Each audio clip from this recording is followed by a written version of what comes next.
Caio, e o DEM poderia fazer a diferença na corrida à presidência da Câmara, mas decidiu não apoiar nenhum candidato. Há poucas horas da eleição, a gente acompanhou, o partido declarou que ficará neutro e aí deixando assim os 31 democratas livres para votar como quiserem. A proposta de isenção partiu do presidente do partido, ACM Neto, e teve adesão de nomes fortes do Democratas como Ronaldo Caiado, governador de Goiás, e do senador José Agripino também. Com essa decisão, Rodrigo Maia disse à CNN que a sua permanência no partido é insustentável e que deve sair logo depois da eleição que a gente vai acompanhar nesta segunda-feira. Caio, a decisão do DEM evidencia uma perda de capital político de Rodrigo Maia? Se a decisão de Maia for oficializada, quais podem ser as consequências políticas dessa ação? Bom, vamos já começar numa nota preliminar, né, Roberta, falando que essa é a neutralidade menos neutra e a isenção menos isenta que eu já vi na vida, né? E, de fato, é uma perda flagrante de capital político do senhor Rodrigo Maia, mas que simplesmente é uma consequência natural do desenrolar dos fatos. Afinal de contas, era a cadeira que fazia o homem.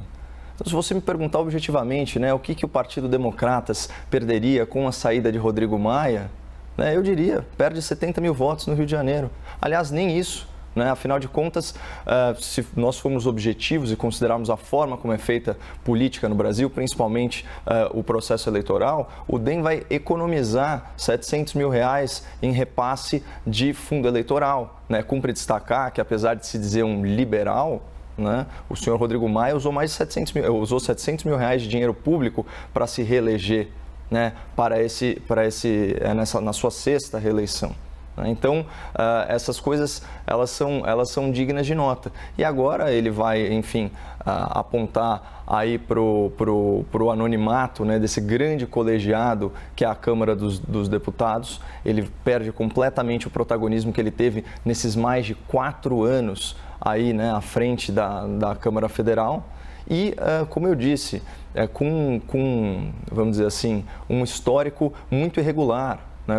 Então, mais uma vez, alegava-se que era um liberal preocupado com as questões estruturais do país, mas, aí para uma aliança de oposição ao governo federal, faz um acordo com a esquerda e se recusa a avançar a agenda das privatizações. Vende muito caro a nossa principal reforma, a reforma da Previdência, cujos ganhos financeiros praticamente já foram neutralizados aí pelo advento da pandemia.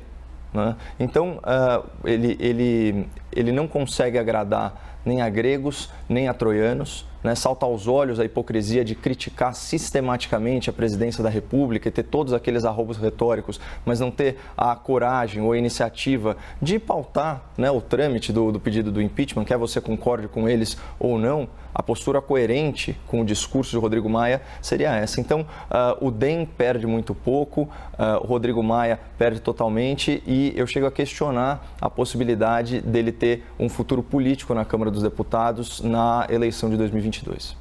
Agora, com a postura do DEM e também do PSDB, Caio, o cenário já está completamente desenhado ou você acredita que pode mudar ainda até a noite?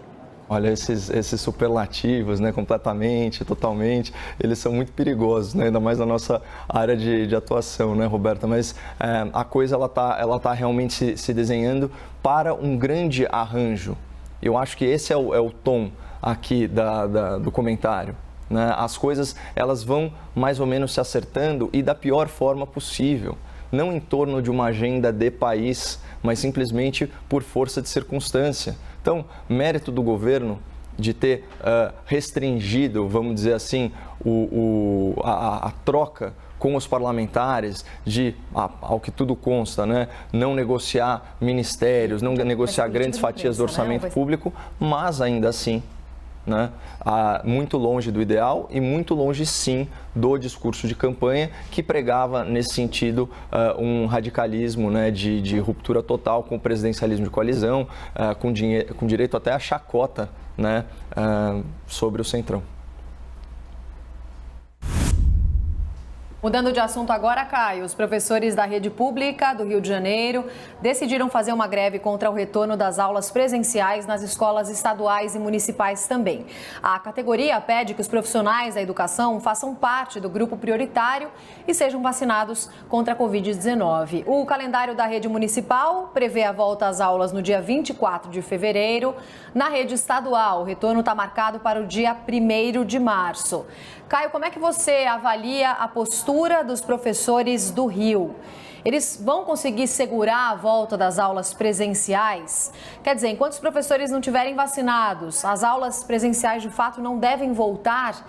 E ainda essa postura pode influenciar os profissionais da educação de outras regiões também que estão vivendo o mesmo momento e o mesmo embate? Bom, vamos fazer aqui uma distinção na largada, né, Roberta? A decisão não é dos professores, mas do órgão colegiado de um sindicato dos professores em decisão não unânime, numa assembleia online que envolveu aí algumas poucas centenas de participantes.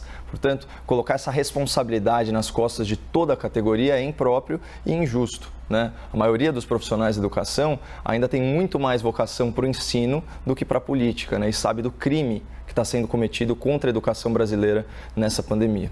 Outra coisa, salta aos olhos, né, o caráter partidário dessa medida radical, que é criar mais pressão social pela vacinação em massa, né, com a consciência de que, por N fatores, essa é uma realidade que ainda está alguns meses distante, né, seja pela aplicação da Coronavac Butantan, com 50% de eficácia em 2 doses, seja pela AstraZeneca Fiocruz, com eficácia de 70% em apenas 1 dose. Né? Fora isso, chega a ser até cômico, né, o fato de fazer uma greve depois de praticamente ficar sem trabalhar por quase 1 ano, recebendo em dia, enquanto a maioria das famílias brasileiras empobrecia e as crianças do sistema público, principalmente, emburreciam em casa. Mas o mais importante de salientar é que essa atitude dos sindicatos, né, seja de São Paulo ou do Rio de Janeiro, não encontra guarida na ciência da pandemia.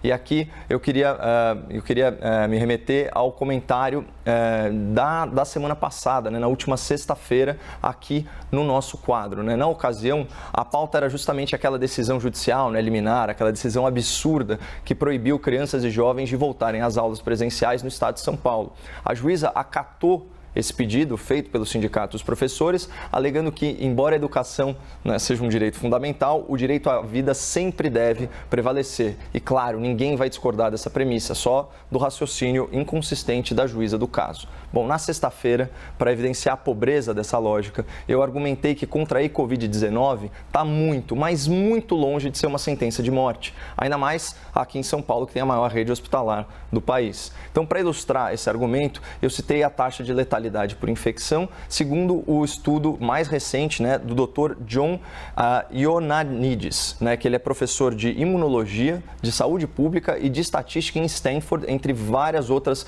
qualificações, inclusive um dos 10 cientistas mais citados do mundo, de acordo com a apuração da Folha de São Paulo.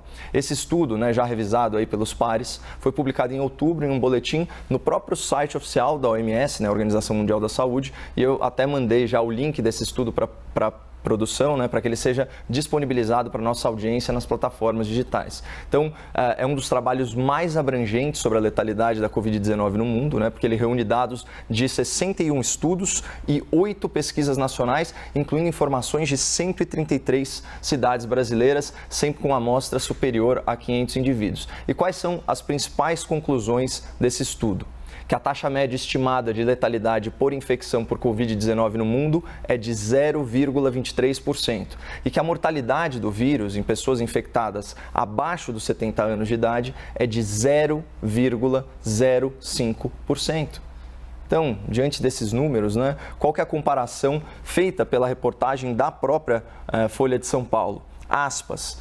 São números comparáveis às taxas de letalidade da gripe sazonal e da pneumonia, 0,13 e 0,2, respectivamente, em países de alta renda, fecha aspas. Então, quando eu reproduzi esses dados científicos aqui na sexta-feira, eu fui confrontado com os números oficiais de letalidade da Covid aqui no Brasil, né? Números aparentemente discrepantes né, desse estudo. Então, vamos recapitular um pouco. No Brasil, infelizmente, claro, faleceram 224.500 pessoas com Covid, entre 9 milhões e 200 mil casos notificados de infecção. Né? Isso dá uma taxa máxima de letalidade por infecção de 2,44%. Só que esse número ignora um fato elementar, que é ponto pacífico entre todos os especialistas da pandemia: a subnotificação de casos de contágio no Brasil. O maior estudo desse tipo, né, que eu tive acesso pela imprensa, apontou que o número de casos pode ser 7 vezes maior que o dado oficial. Então, quando a gente incorpora essa informação e refaz a conta, a letalidade por infecção aqui no Brasil, ela cai para 0,30%. Então, muito mais próxima, né, do 0,23% do estudo do cientista de Stanford, publicado no boletim da OMS. Ou seja, tanto os números projetados pelo estudo internacional, quanto os números empiricamente verificados aqui no Brasil, corroboram a ideia de que contrair Covid não é sentença de morte. E o sindicato dos professores, ao usando essa doença como pretexto para não trabalhar, isso é uma falácia, especialmente considerando aí todas as outras categorias, né? E que a idade média das vítimas fatais dessa doença é bem maior que a idade média de aposentadoria dos professores. Então, para fechar, vamos lembrar também da denúncia, né, feita pelo secretário de Educação de São Paulo, que foi a público expor a hipocrisia dos sindicatos, né, que propõem essas ações, essas greves e tal, mas que mantêm as suas colônias de férias abertas. E vamos lembrar também de milhares de outros trabalhadores de atividades essenciais, né, especialmente nas áreas de saúde, de segurança e de transporte público, que se tivessem essa mesma atitude desses sindicatos, iam parar o país e iam trazer o caos para uma situação que já é muito complicada. Tá certo, Caio. Obrigada e até amanhã. Até amanhã, Roberta.